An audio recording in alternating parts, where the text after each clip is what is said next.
Bismillahirrahmanirrahim. Assalamualaikum warahmatullahi wabarakatuh. Alhamdulillahi alamin. Wabihi nasta'in wa ala umuri dunya waddin. Wassalatu wassalamu ala ashrafil anbiya'i wal mursalin Sayyidina Muhammadin khatiman nabiyyina wa ala alihi wa sahbihi ajmain. Amma ba'du. Puji syukur kita panjatkan hadirat Allah Subhanahu wa Ta'ala yang telah mencurahkan begitu banyak nikmatnya kepada kita. Salawat serta salam semoga senantiasa tercurah kepada seorang tokoh revolusioner, seorang pemimpin yang tidak bergaji, seorang direktur yang tidak berdasi, seorang guru tanpa sertifikasi, seorang pejabat tanpa remunisasi. Beliau adalah sang kekasih Allah, berpangkat Rasulullah, bertitel Habibullah, putra Abdullah, tak lain dan tak bukan Nabiullah Muhammad sallallahu alaihi wasallam. Pemirsa Fast Media yang insya Allah dirahmati oleh Allah. Pada kesempatan ini, saya akan membawakan dakwah yang berjudul Hikmah di Balik COVID-19. 1 tahun belakangan ini, kita tengah dihadapkan oleh pandemi COVID-19 atau dikenal pula dengan virus corona. Virus jenis baru yang mewabah mulai akhir tahun 2019 di Wuhan, Cina, telah menyebar ke 140 lebih wilayah atau negara di dunia.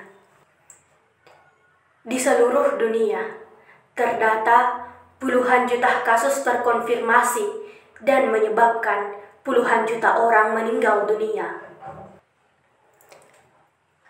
Namun, kita sebagai mukmin sejati harus meyakini bahwa segala sesuatu yang terjadi di alam semesta ini, baik itu di langit maupun di bumi, di dasar lautan maupun di dalam perut bumi, pasti semua terjadi karena kehendak dari Allah Subhanahu wa Ta'ala. Pemirsa Fast Media yang insya Allah dirahmati oleh Allah. Seorang ulama dari Mesir bernama Syekh Ahmad Al-Jarjawi dalam kitabnya Hikmatut Tasyrik wa Falsafatuhu jilid 1 halaman 7 mengatakan, segala sesuatu yang terjadi di atas dunia ini, baik itu disyariatkan maupun yang terjadi di dalam kehidupan kita, pasti ada hikmah di dalamnya. Nah, begitu pula dengan virus COVID-19 ini, pasti ada hikmah di dalamnya. Sebenarnya banyak sekali hikmah yang dapat kita ambil dari adanya wabah ini. Di antaranya, yang pertama, menjadikan kita semakin kenal dengan Allah. Seperti yang kita lihat, video yang sedang viral tahun lalu, bahwa di negeri Eropa yang selama ini azan tidak pernah dikumandangkan, akhirnya azan dikumandangkan di mana-mana. Itu semua adalah hikmah COVID-19. Kemudian yang kedua, menjadikan kita semakin dekat dengan Allah. Kita harus meyakini bahwa Allah yang mendatangkan virus ini, dan insya Allah, Allah pula lah yang akan menghilangkannya. Kemudian yang ketiga, menunjukkan betapa lemahnya kita. Yang selama ini kita merasa kuat, merasa hebat, ternyata dengan makhluk kecil yang tidak kasat mata, yang tidak dapat dilihat kecuali dengan menggunakan mikroskop elektronik canggih dengan perbesaran sekian ribu kali, dapat menjadikan kita lemah tak berdaya. Oleh karena itu, Virus ini seharusnya menyadarkan kita, menghilangkan sikap-sikap sombong dalam diri kita, dan menghancurkan sikap-sikap angkuh dalam diri kita. Lalu yang keempat, menunjukkan betapa fakirnya kita. Seperti yang kita lihat, semenjak mewabahnya virus ini, banyak sekali orang yang kehilangan pekerjaannya, yang mengakibatkan perekonomian menjadi sendat. Oleh karena itu, kita harus menyadari bahwa hanya Allah lah yang maha kaya, hanya Allah lah yang maha memiliki segalanya, dan hanya kepada Allah lah kita memohon. Lalu yang kelima, menunjukkan betapa jahilnya kita.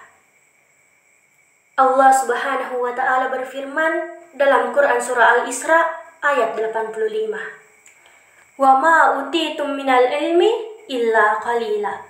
Al-ayah. Dan tidaklah Allah memberikan kita ilmu kecuali sedikit. Buktinya apa? Sudah hampir 2 tahun. Virus ini tak kunjung hilang dari negeri kita. Bahkan masih ada ODP dan masih ada PDP. Itu semua menjadi bukti kejahilan kita. Oleh karena itu, marilah kita berdoa kepada Allah. Sebab ad-du'aul silahul mu'min. Doa adalah senjata orang yang beriman. Dan yakinlah, selama kita masih terus berdoa kepada Allah, selama kita masih terus berikhtiar kepada Allah, insya Allah, Allah akan mendatangkan hikmah yang jauh lebih luar biasa kepada kita. Kemudian yang keenam, menunjukkan betapa kita mempunyai banyak sekali dosa. Oleh karena itu, marilah kita senantiasa bertobat. Wa tubu ilallah jami'an ayyuhal. Allah Subhanahu wa Ta'ala berfirman dalam Quran surah Al-Baqarah ayat 222. Innallaha yuhibbut tawwabina wa yuhibbul mutatahhirin. Al-ayah. Allah menyukai orang-orang yang bertobat dan Allah menyukai orang-orang yang menyucikan dirinya. Pemirsa Fast Media yang insya Allah dirahmati oleh Allah. Jadi kesimpulannya, setiap sesuatu yang terjadi di alam semesta ini pasti ada hikmah di dalamnya. Begitu pula dengan virus COVID-19 ini. Beberapa hikmah yang dapat kita ambil dari adanya virus ini yaitu menyadarkan kita betapa lemahnya kita, betapa fakirnya kita, betapa jahilnya kita, dan menjadikan kita semakin dekat dan semakin kenal dengan Allah, serta menunjukkan betapa kita mempunyai banyak sekali dosa. Cukup sekian yang sempat saya sampaikan. Lebih dan kurangnya mohon dimaafkan. Hadanallahu wa iyyakum ajmain. Wassalamualaikum warahmatullahi wabarakatuh.